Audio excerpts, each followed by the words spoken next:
جب سلطان کی بیماری کی خبریں صلیبیوں کے علاقوں میں پہنچیں تو قسطنطنیہ اور فرانس کے بادشاہوں نے متحد ہو کر نور الدین زنگی کے مقبوضات کی طرف بڑھنا شروع کیا۔ ان دونوں کا خیال تھا کہ وہ سلطان کی بیماری کے سبب اس کے کئی علاقوں پر آسانی کے ساتھ قبضہ کر لیں گے، مگر اس وقت شاہ روم قسطنطنیہ اور شاہ فرانس کی حیرت کی کوئی انتہا نہ رہی جب ان دونوں نے سلطان نور الدین محمود زنگی کو اپنے لشکر جرار کے ساتھ بنفس نفیس میدان جنگ میں موجود پایا۔ یہ ناقابل یقین منظر دیکھ کر دونوں صلیبی بادشاہ حیرت زدہ رہ گئے، پھر وہ جنگ سے گریز کے بہانے تلاش کرنے لگے۔ قسطنطنیہ روم کے بادشاہ نے فوری طور پہ اپنے سفیر کو ایک خط دے کر سلطان نور الدین محمود زنگی کی خدمت میں بھیجا۔ اس خط میں تحریر تھا: سلطان کو معلوم ہونا چاہیے کہ ہم جنگ و جدال کی نیت سے آپ کے علاقوں کی طرف نہیں آئے ہیں۔ ہماری آمد کا مقصد صرف اتنا ہے کہ جو عیسائی فوجی آپ کی قید میں ہیں انہیں رہائی دلا کر اپنے ساتھ واپس لے جائیں۔ ان کے بدلے ہم مناسب فدیہ دینے کے لیے تیار ہیں۔ سلطان نور الدین محمود زنگی شاہ روم کا خط پڑھ کر مسکرائے۔ صلیبیوں اور عیسائیوں کی مکاریوں کا جس قدر اندازہ سلطان عادل کو تھا، اتنا کسی دوسرے مسلمان حکمران کو نہیں تھا۔ سلطان عادل نے اس سیاسی صورتحال سے بھرپور فائدہ اٹھایا اور عیسائی جنگی قیدیوں کے بدلے میں فدیے کی اتنی بڑی رقم طلب کی جو دونوں صلیبی بادشاہوں کے اندازوں سے کہیں زیادہ تھی۔ شاہ روم سلطان نور الدین محمود زنگی کا مطالبہ سن کر پریشان ہو گیا۔ اس نے فوری طور پر اپنے قاصد کو دوسرا خط دے کر سلطان عادل کے پاس بھیجا۔ خط میں تحریر تھا کہ فدیے کی رقم نامناسب ہے۔ سلطان عادل نے شاہ روم کے جواب میں خط لکھا جس کے ایک ایک حرف سے جلال و جبروت کا اظہار ہو رہا تھا۔ شاہ روم پر یہ حقیقت واضح ہونا چاہیے کہ سوالی تم ہو، میں نہیں۔ اس معاملے میں تمہاری حیثیت بہت کمزور ہے اور کمزور کو یہ حق نہیں پہنچتا کہ وہ غالب و توانا شخص کے سامنے بحث و مباحثہ کرے۔ سلطان عادل نے یہ خط بہت غور و فکر کے بعد تحریر کیا تھا تاکہ دشمنوں پر مسلمانوں کی ہیبت قائم ہو جائے، اور پھر وہی ہوا۔ شاہ روم اور شاہ فرانس والی شام کا خط پڑھ کر سخت غضبناک ہوئے، مگر ان کا یہ غصہ قہر درویش برجانے درویش کے مصداق تھا۔ اب ان کے سامنے دو ہی صورتیں تھیں، یا تو سلطان نور الدین محمود زنگی کا مطلوبہ زر فدیہ ادا کر دیں یا پھر جنگ کے لیے آمادہ ہو جائیں۔ صلیبی بادشاہوں میں سلطان عادل سے براہ راست جنگ کرنے کا حوصلہ نہیں تھا۔ وہ تو والی شام کی شدید بیماری سے فائدہ اٹھانے کے لیے چوروں اور قزاقوں کی طرح چلے آئے تھے۔ پھر جب انہوں نے صورتحال کو یکسر تبدیل پایا تو انہوں نے کھلا ہوا جھوٹ بولا کہ وہ اپنے قیدیوں کو لینے آئے ہیں۔ اب اس جھوٹ کو سچ ثابت کرنے کی ایک ہی صورت تھی کہ سلطان نور الدین محمود زنگی کا مطالبہ پورا کریں۔ آخر شاہ روم اور شاہ فرانس نے مل کر صلیبی قیدیوں کے بدلے میں فدیے کی بہت بڑی رقم ادا کی اور واپس چلے گئے۔ صلیبی اتحادی فوجوں کے جانے کے بعد سلطان نور الدین محمود زنگی نے اپنے سب سے چھوٹے بھائی امیران نصرت الدین کی طرف متوجہ ہوئے، جس نے سلطان عادل کی علالت سے فائدہ اٹھاتے ہوئے سرکشی اختیار کی تھی اور حران پر قبضہ کر لیا تھا۔ پھر جیسے ہی نصرت الدین کو سلطان کے آنے کی خبر ملی تو وہ اپنے بیوی بچوں کو قلعے میں چھوڑ کر تنہا فرار ہو گیا۔ سلطان نور الدین محمود زنگی نے بڑی محبت اور حفاظت کے ساتھ زر کثیر دے کر اپنی بھاوج، بھتیجوں اور بھتیجیوں کو نصرت الدین کے پاس بھیج دیا۔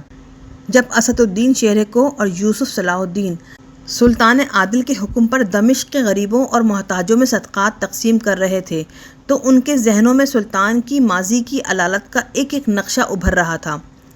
ہمیں کسی سنگین صورتحال کے لیے تیار رہنا چاہیے، اسد الدین شیرکو نے انتہائی رازداری کے ساتھ تنہائی میں اپنے بھتیجے یوسف کو مخاطب کرتے ہوئے کہا۔ میرے خیال میں سلطان عادل کی وہی بیماری پھر لوٹ آئی ہے۔ اگر ایسا ہوتا تو سلطان عادل امرائے خاص کو اپنے اعتماد میں لے کر اس کا اظہار کر دیتے۔ یوسف صلاح الدین نے جواب دیتے ہوئے کہا، کیا تمہیں یاد نہیں کہ سلطان عادل کی گزشتہ بیماریوں کے دوران میں امراء نے کیا کیا گل کھلائے تھے؟ اسد الدین شیرکو کا لہجہ نہایت تلخ تھا، اور تو اور خود سلطان عادل کے حقیقی چھوٹے بھائی نے ان کے اعتماد کا کس طرح خون کیا تھا۔ ماضی کے ان تجربات کی روشنی میں سلطان کس پر اعتبار کریں گے؟ یہی وجہ ہے کہ وہ اپنی بیماری کو راز میں رکھنا چاہتے ہیں۔ ان قیاس آرائیوں اور مختلف اندیشوں کے ساتھ اسد الدین اور یوسف اس مخصوص کمرے میں داخل ہوئے جہاں سلطان نور الدین زنگی آرام فرما رہے تھے۔ اس وقت بھی سلطان عادل کا چہرہ بجھا بجھا تھا، وہ کسی گہری سوچ میں گم تھے۔ اپنے سپہ سالار اور معتمد خاص کو دیکھ کر اٹھ گئے۔ سلطان عادل کے حکم کے مطابق سارے صدقات غریبوں اور مسکینوں میں تقسیم کر دیے گئے۔ اسد الدین نے بصد احترام عرض کیا، دمشق کے سارے باشندے سلطان عادل کی سلامتی جاں اور عظیم الشان فتوحات کے لیے دست بدعا ہیں۔ یہ سن کر سلطان نور الدین زنگی کے ہونٹوں پر اداس سی مسکراہٹ ابھر آئی۔ اللہ تمام اہل ایمان کو جزائے خیر دے۔ مجھ ناتواں کو جس قدر فتوحات حاصل ہوئیں وہ سب اسی قادر مطلق کے رحم و کرم کا صدقہ تھیں۔ اب تو بس ایک ہی آرزو ہے کہ بیت المقدس میں حاضر ہو کر خطبہ دوں اور اپنے اللہ کی کبریائی بیان کرتا ہوا رخصت ہو جاؤں۔ وہ دن بھی ضرور آئے گا سلطان عادل، یوسف نے کسی قدر پرجوش لہجے میں کہا۔ مجھے یقین ہے کہ اللہ تعالیٰ آپ کو اس سعادت سے بھی محروم نہیں رکھے گا۔ یہ تو وہی جانتا ہے کہ کون بامراد ہوگا اور محرومی کس کا مقدر بنے گی۔ سلطان نور الدین محمود زنگی کا لہجہ کچھ اور اداس ہو گیا تھا۔ اب آپ کی طبیعت کیسی ہے؟ سلطان کی اس مایوسانہ گفتگو سے اسد الدین کی تشویش بڑھ گئی تھی۔ ہماری گزارش ہے کہ آپ اس سلسلے میں کسی قسم کی کوتاہی نہ برتیں اور بلا تاخیر طبیبان خاص سے مشورہ کر لیں، ورنہ ہم زندگی بھر یہ سوچ کر شرمندہ رہیں گے کہ ہم نے اپنا فرض منصبی ادا نہیں کیا۔ سلطان نور الدین زنگی نے اپنے دونوں معتمد خاص کو مخاطب کرتے ہوئے کہا، تم مستعدی کے ساتھ اپنی سرحدوں کی نگرانی کرو اور سختی کے ساتھ بندگان خدا کے حقوق ادا کرتے رہو۔ میں نے اپنا معاملہ طبیب حقیقی کے سپرد کر دیا، وہی میری بیماری کا جاننے والا ہے اور وہی شفا دینے والا۔ اسد الدین اور یوسف صلاح الدین سلطان عادل کے جواب سے مطمئن نہیں تھے۔ ان کے خیال میں بیماری کے موقع پر دعا کے ساتھ دوا کا جاری رکھنا بھی ضروری تھا، مگر وہ حاکم وقت سے مزید بحث نہیں کر سکتے تھے۔ مجبوراً مختلف اندیشوں میں گھرے ہوئے خلوت گاہ سلطانی سے نکل کر چلے گئے۔ دوسری رات آئی۔ سلطان نور الدین محمود زنگی نے نماز عشاء کے بعد حسب معمول سرور کونین صلی اللہ علیہ وآلہ وسلم کی بارگاہ اقدس میں درود و سلام بھیجا۔ اس دوران سلطان عادل کی آنکھوں سے اشکوں کا سیل رواں جاری تھا۔ پھر اسی گریہ زاری کی حالت میں یہ دعا کرتے ہوئے سو گئے، اے اللہ، میں یہ کیسا خواب دیکھ رہا ہوں، اپنے اس گنہگار بندے پر اس کی تعبیر منکشف فرما دے۔ پھر جیسے ہی سلطان نور الدین محمود زنگی کی آنکھ لگی، خواب میں وہی منظر دوبارہ ابھر آیا۔ رسالت مآب صلی اللہ علیہ وآلہ وسلم والی شام کو مخاطب کر کے فرما رہے تھے، نور الدین، یہ لوگ مجھے بہت ستا رہے ہیں، جلدی اٹھو اور ان کے فتنہ و شر کا خاتمہ کرو۔ اتنا فرما کر سرکار دو عالم صلی اللہ علیہ وآلہ وسلم واپس تشریف لے گئے۔ اس کے بعد خواب میں دوسرا منظر ابھرا، وہی دو نورانی چہرے، لمبی لمبی سفید عبائیں، سفید داڑیاں، وہی دلکش خد و خال جن سے انتہائی معصومیت جھلک رہی تھی۔ پھر کچھ دیر بعد وہ دونوں چہرے بھی غائب ہو گئے۔ گھبرا کر سلطان نور الدین زنگی کی آنکھ کھل گئی، پورا جسم پسینے سے شرابور تھا۔ پیغمبر اسلام صلی اللہ علیہ وآلہ وسلم کی زبان مبارک سے ادا ہونے والے مقدس کلمات کی بازگشت پھر سنائی دی، نور الدین، یہ لوگ مجھے بہت ستا رہے ہیں۔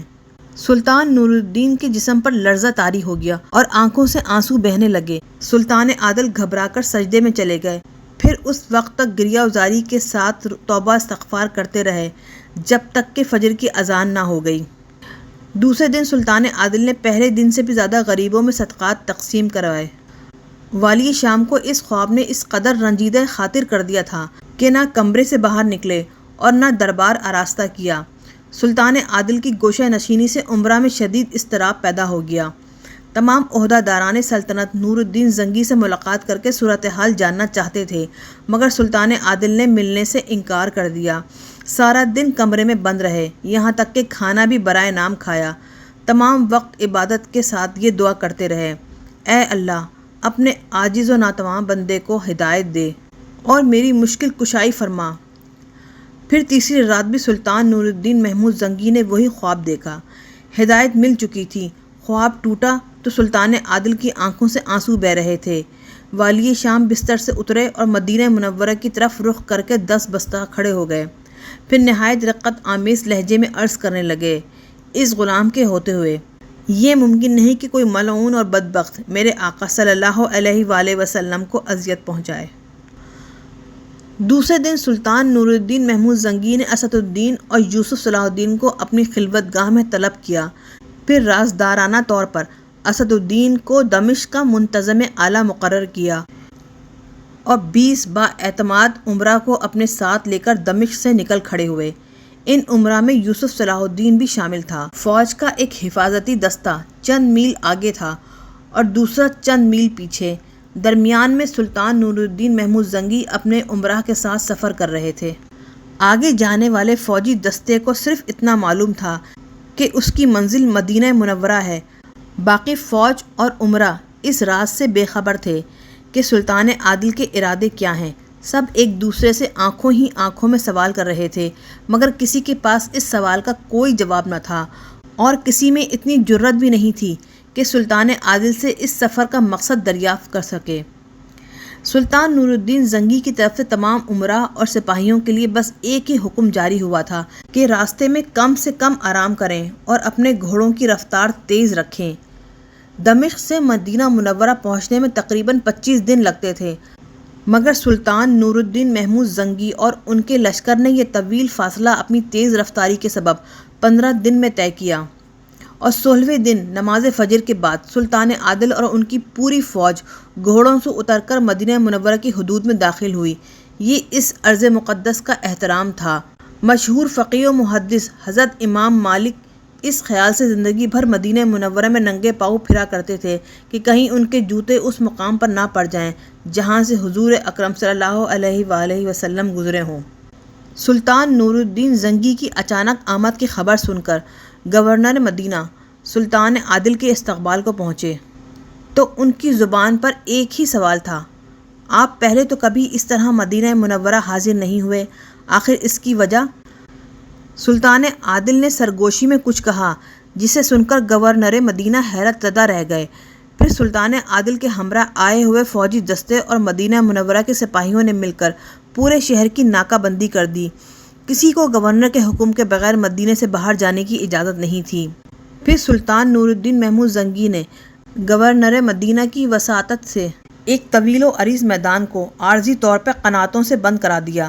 تمام امراء اور مدینے کے گورنر سلطان عادل کی اس پراسرار طرز عمل پر حیران تھے۔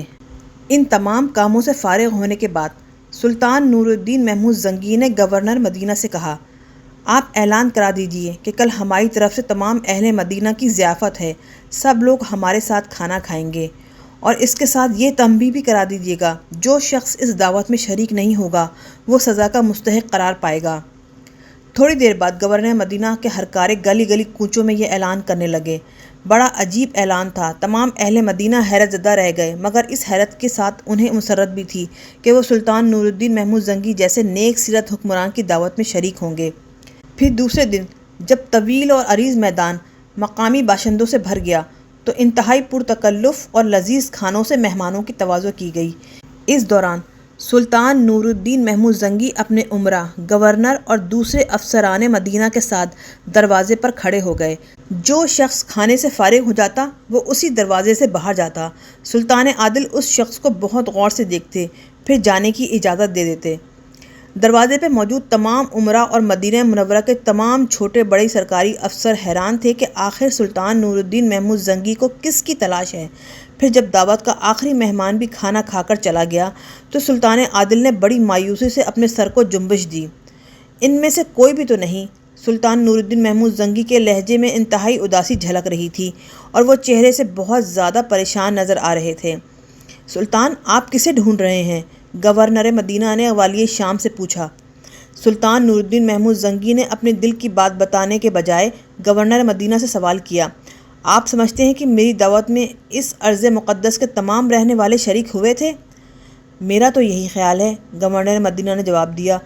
اس قدر سخت احکام جاری کیے گئے تھے کہ کوئی شخص شریک محفل ہوئے بغیر نہیں رہ سکتا تھا۔ گورنر مدینہ کا جواب سن کر سلطان نور الدین زنگی بہت زیادہ پریشان نظر آ رہے تھے۔ دیگر افراد بھی ایک عجیب سی فکر میں مبتلا تھے کہ اچانک مدینہ منورہ کے ایک انتظامی افسر نے سلطان عادل کو مخاطب کرتے ہوئے کہا: صرف 2 افراد اس دعوت میں شریک نہیں ہوئے تھے۔ سلطان نور الدین محمود زنگی نے گھبرا کر اس شخص سے پوچھا: وہ دونوں کون ہیں؟ سلطان محترم، وہ دونوں نہایت عابد و زاہد انسان ہیں، مدینہ منورہ کے انتظامی افسر نے جواب دیتے ہوئے کہا۔ وہ دونوں تارک الدنیا لوگ ہیں، دن رات عبادت میں مصروف رہتے ہیں، کسی دعوت میں شریک ہونا تو بڑی بات ہے، وہ لوگوں سے ملنا بھی گوارا نہیں کرتے، اگر انہیں کچھ وقت ملتا ہے تو جنت البقیع میں لوگوں کو پانی پلاتے ہیں۔ ان دونوں نادیدہ افراد کا ذکر سن کر سلطان نور الدین محمود زنگی کے چہرے پر اطمینان و آسودگی کا رنگ ابھر آیا۔ پھر سلطان عادل نے گورنر مدینہ سے کہا کہ ان دونوں کو سر دربار پیش کیا جائے۔ پھر جب وہ دونوں عابد و زاہد انسان سر دربار لائے گئے تو سلطان نور الدین محمود زنگی نے ایک نظر میں ہی انہیں پہچان لیا۔ یہ وہی دونوں تھے جن کے چہرے سلطان عادل کو 3 بار خواب میں دکھائے گئے تھے، اور سرکار دو عالم صلی اللہ علیہ وآلہ وسلم نے انہی کے بارے میں فرمایا تھا کہ یہ لوگ مجھے بہت ستا رہے ہیں۔ ان دونوں کو دیکھ کر سلطان نور الدین محمود زنگی جوش و اضطراب میں اپنی نشست پر کھڑے ہو گئے۔ پھر بڑی مشکل سے سلطان عادل نے اپنے جذبات پر قابو پایا اور ان نورانی چہرہ رکھنے والوں کو مخاطب کرتے ہوئے کہا، تم لوگ کون ہو اور مدینہ منورہ میں کیا کرتے ہو؟ وہ دونوں سلطان نور الدین زنگی سے ناآشنا تھے، اس لیے بے نیازی کے لہجے میں کہنے لگے، ہم قربت رسول صلی اللہ علیہ وآلہ وسلم چاہتے ہیں، اس کے سوا ہمیں دنیا کی کسی شے سے غرض نہیں۔ سلطان نور الدین محمود زنگی ان دونوں کا انداز گفتگو دیکھ کر چونک اٹھے۔ پھر سلطان عادل نے سخت لہجے میں انہیں مخاطب کرتے ہوئے کہا، تم اپنے بیان کی وضاحت کرو کہ آخر کس طرح رسول اللہ صلی اللہ علیہ وآلہ وسلم کی قربت تلاش کرتے ہو؟ ان دونوں نے اسی بے نیازانہ لہجے میں جواب دیتے ہوئے کہا، ہم نے روضہ رسول صلی اللہ علیہ وآلہ وسلم کے قریب کرائے پر مکان لے لیا ہے، اسی میں دن رات عبادت کرتے ہیں، یا پھر گنبد رسول صلی اللہ علیہ وآلہ وسلم کی زیارت کرتے ہیں تاکہ قلب و نظر کو سکون حاصل ہو۔ سچ سچ بتاؤ تم لوگ کون ہو؟ یکایک سلطان نور الدین محمود زنگی کا لہجہ غضبناک ہو گیا تھا۔ کیا مسلمان کے علاوہ کوئی اور بھی روضہ رسول صلی اللہ علیہ وآلہ وسلم کی قربت کا طلبگار ہو سکتا ہے؟ ان میں سے ایک نے بلند آواز میں کہا، جیسے وہ سلطان عادل پر اپنے زہد و تقویٰ کا رعب ڈال رہا ہو، تمہاری ظاہری شکلیں تو اہل ایمان کی سی ہیں، مگر تم مجھے اندر سے مسلمان نظر نہیں آتے۔ سلطان نور الدین محمود زنگی کی آواز سے بدستور غصہ جھلک رہا تھا۔ ایک مسلمان کو زیب نہیں دیتا کہ وہ دوسرے مسلمان کے ایمان پر شک کرے۔ دوسرے شخص نے انتہائی ناگوار لہجے میں کہا، دلوں اور نیتوں کا حال تو صرف اللہ ہی جانتا ہے۔ بے شک، سلطان نور الدین محمود زنگی نے پرجلال لہجے میں کہا، مگر میں نے ایسا کوئی مسلمان نہیں دیکھا کہ جو رسول اللہ صلی اللہ علیہ وآلہ وسلم کا نام لے اور ان کے اسم مقدس کے ساتھ صلی اللہ علیہ وآلہ وسلم نہ کہے۔ اتنی طویل گفتگو میں تم نے ایک بار بھی سرکار دو عالم پر درود و سلام نہیں بھیجا، پھر تم کس طرح رسول اللہ صلی اللہ علیہ وآلہ وسلم کی قربت کے طلبگار ہو سکتے ہو؟ حق تعالیٰ میری بدگمانی کو معاف کرے، مگر مجھے تمہارے اہل ایمان ہونے پر شک ہے۔ یہ کہہ کر سلطان نور الدین محمود زنگی مسند سے اٹھے اور اپنے سپاہیوں کو حکم دیا، جب تک میں واپس نہ آ جاؤں ان دونوں کو اپنی تحویل میں رکھو اور سخت نگرانی کرو۔ پھر سلطان نور الدین محمود زنگی اپنے امراء، گورنر مدینہ اور دیگر مقامی افسروں کے ساتھ اس مکان پر پہنچے جہاں وہ دونوں عابد و زاہد انسان دن رات عبادت کیا کرتے تھے۔ یہ ایک چھوٹا سا مکان تھا جس میں موجود مختصر سا سامان مکینوں کی زاہدانہ زندگی کی گواہی دے رہا تھا۔ بظاہر وہاں کوئی قابل اعتراض شے نظر نہیں آ رہی تھی۔ سلطان نور الدین محمود زنگی ان دونوں کی طرف سے مطمئن نہیں تھے۔ سلطان عادل نے کمر سے اپنی تلوار کھولی اور تلوار سے مکان کے فرش کو زور زور سے ٹھوکنا شروع کیا۔ پھر ایک جگہ انہیں چٹائی کے نیچے فرش ہلتا ہوا محسوس ہوا۔ سلطان نور الدین محمود زنگی بہت تیزی سے جھکے اور چٹائی کو الٹ دیا۔ پھر سب کی آنکھوں کے سامنے ایک عجیب منظر تھا۔ چٹائی کے نیچے پتھر کی ایک چوڑی سل رکھی تھی۔ سلطان عادل نے اپنے امراء کو پتھر کی سل ہٹانے کا حکم دیا۔ جب وہ سل ہٹائی گئی تو ہر شخص حیرت زدہ رہ گیا۔ وہاں پتھر کے برابر ایک خلا موجود تھا جو کسی سرنگ کی نشاندہی کر رہا تھا۔ سلطان نور الدین محمود زنگی پر چند لمحوں کے لیے سکتہ سا طاری ہو گیا۔ اس کے بعد والی شام مشعل لے کر تنہا سرنگ میں داخل ہوئے، یہاں تک کہ کچھ دور جانے کے بعد وہ سرنگ ختم ہو گئی۔ پھر جو منظر سلطان نور الدین محمود زنگی کے پیش نظر تھا، اسے دیکھ کر سلطان عادل کے جسم پر لرزہ طاری ہو گیا اور بے اختیار آنکھوں سے آنسو بہنے لگے۔ سرکار دو عالم صلی اللہ علیہ وآلہ وسلم کے پائے اقدس نظر آ رہے تھے۔ سلطان عادل نے مضطرب ہو کر اپنے دونوں ہونٹ پائے اقدس پر رکھ دیے۔ وہ قدم جنہیں چومنے کے لیے صحابہ کرام رضوان اللہ تعالی علیہم اجمعین بے چین رہتے تھے، آج وہ عظیم سعادت سلطان نور الدین محمود زنگی کے حصے میں آئی تھی۔ اے اللہ، میں گناہ گار اس قابل نہیں تھا۔ سلطان نور الدین محمود زنگی حضور اکرم صلی اللہ علیہ وآلہ وسلم کے پائے اقدس سے آنکھیں مل رہے تھے اور زارو قطار رو رہے تھے۔ پھر جب سلطان عادل کا پورا چہرہ آنسوؤں سے دھل گیا تو انہوں نے آخری بار سردار انبیاء صلی اللہ علیہ وآلہ وسلم کے مقدس قدموں کو بوسہ دیا اور الٹے پاؤں واپس لوٹے۔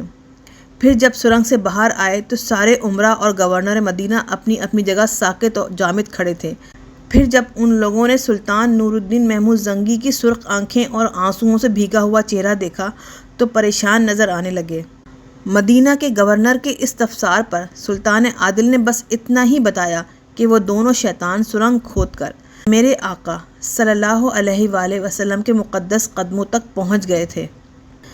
یہ سن کر تمام لوگوں کا خون کھول اٹھا، مگر سلطان نور الدین محمود زنگی نے انہیں ضبط و تحمل کی تلقین کی اور دوبارہ مجرموں کو اپنے روبرو طلب کر لیا۔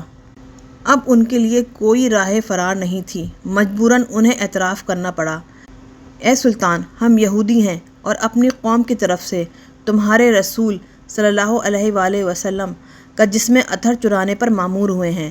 ہمارے نزدیک اس سے بڑھ کر کار ثواب کوئی اور نہیں ہے، لیکن افسوس تم نے ہمیں اس وقت گرفتار کیا جب ہمارا بہت تھوڑا سا کام باقی رہ گیا تھا۔ اگر ہمیں 2-3 دن کی مہلت اور مل جاتی تو ہم اپنے مقصد میں کامیاب ہو چکے تھے۔ ان دونوں کی ناپاک گفتگو سن کر سلطان نور الدین محمود زنگی شدت غضب سے بے قابو ہو گئے اور چیختے ہوئے ان سفید شیطانوں کو مخاطب کر کے کہنے لگے، تم اپنے ناپاک مقصد میں کس طرح کامیاب ہو سکتے تھے جبکہ تمہاری نقل و حرکت کی نگرانی وہ آنکھ کر رہی تھی جسے کبھی اونگ بھی نہیں آتی۔ یہ کہہ کر سلطان عادل مسند سے اترے، اپنی شمشیر بے نیام کی اور دونوں کے سر قلم کر دیے۔ پھر جب ان شیطانوں کی لاشیں ٹھنڈی ہو گئیں تو سلطان نور الدین محمود زنگی نے دوسرا حکم جاری کیا، ان دونوں کے سر نیزوں پہ بلند کر کے ارض مقدس کے گلی کوچوں میں پھراؤ اور تشہیر کرو کہ اہل مدینہ لوگوں کے چہروں اور لباسوں سے دھوکہ نہ کھائیں۔ پھر جب دیار رسول صلی اللہ علیہ وآلہ وسلم کے رہنے والے ان مردودوں پہ لعنت بھیج چکے تو سلطان نور الدین محمود زنگی نے آگ جلانے کا حکم دیا۔ یہ آگ ایک وسیع میدان میں جلائی گئی جہاں ہزاروں اہل ایمان یہ عبرت ناک منظر دیکھنے کے لیے جمع ہوئے تھے۔ پھر جب آگ کے شعلے بلند ہونے لگے تو سلطان نور الدین محمود زنگی نے ان دونوں عیسائیوں کی لاشیں اپنے ہاتھوں سے اٹھا کر آگ میں ڈال دیں۔ پھر جب وہ راکھ ہو گئے تو سلطان عادل نے انہیں مخاطب کرتے ہوئے کہا، یہ آگ تو بجھ گئی مگر وہ آگ کبھی سرد نہیں ہوگی جس کا مزہ تم قیامت میں چکھو گے۔ اس کے بعد سلطان نور الدین محمود زنگی نے پورے مدینہ منورہ کا طواف کیا۔ سلطان عادل ارض مقدس کے ہر گلی کوچے سے گزرے، آنکھیں اشک برسا رہی تھیں اور زبان سے بس ایک ہی کلمہ جاری تھا، میرے آقا، میں اپنی قسمت پر نازا ہوں کہ آپ نے اس خدمت کے لیے غلام کو منتخب فرمایا۔ طواف مدینہ کے بعد سلطان نور الدین محمود زنگی نے ارض مقدس کے باشندوں میں عطیات تقسیم کیے۔